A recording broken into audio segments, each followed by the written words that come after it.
To put it simple, real life is everybody can do what they want without restriction or harm in both directions. They're not harming anybody and no one is harming them. Now, some of you people like to decide the conditions of others against their will. What this does is it takes away your privileges of being able to do whatever you want because you won't let anyone else do what they want. Although there are vacuums in which you can host real NPC-like concepts that are okay with anything that happens, none of you are willing to accept real life enough to get to that point. So, you guys don't let others be who they want, so you lose the right to be who you want. You become conditioned. You get day-night cycles. You get all this other shit that you don't want to accept. But because you can't understand how you're wrong, you don't want to admit that you're wrong, you can no longer believe in real life without realizing that the way that you are is wrong.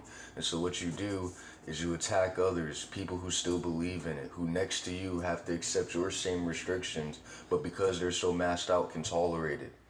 Now, you attack these people and you convince them that what you want is already happening so that they can use their logical, tangible precedent to make it happen for you. Like so.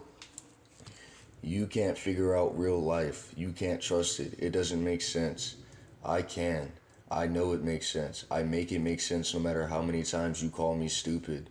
And so you realize, oh my God, this guy's a genius. He can make anything possible. And so you attack me. And I go, bro, stop irritating me. And you go, I can do whatever I want, I'm God. I can do whatever I want, I'm God. I can do whatever I want, I'm God. And then I go, oh my God, he is still doing whatever he wants, even though I told him not to attack me. That must mean he might actually be God. And what happens is we all need to think before something can happen. That's life. You have to think before something can happen. You need to accept that it's possible. That's what thinking is for. Thinking is for you to build the idea so that it can be real enough that whenever it happens, you can accept it. This is why you cannot be embarrassed about your fantasies, no matter what, so long as you're not harming anybody. So, you guys keep thinking your fantasies, keep accepting your fantasies, and they'll start to become more acceptable to you. Because if you can't even fucking handle the embarrassment and cringe of thinking your fantasies, you are never going to be able to handle them actually happening in real life.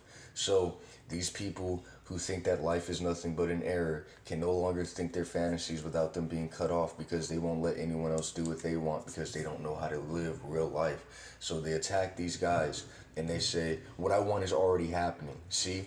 And you can't say that it is otherwise. And what this does is instead of these guys thinking about what they want, they start thinking about how this is already possible. They start thinking that this is already happening.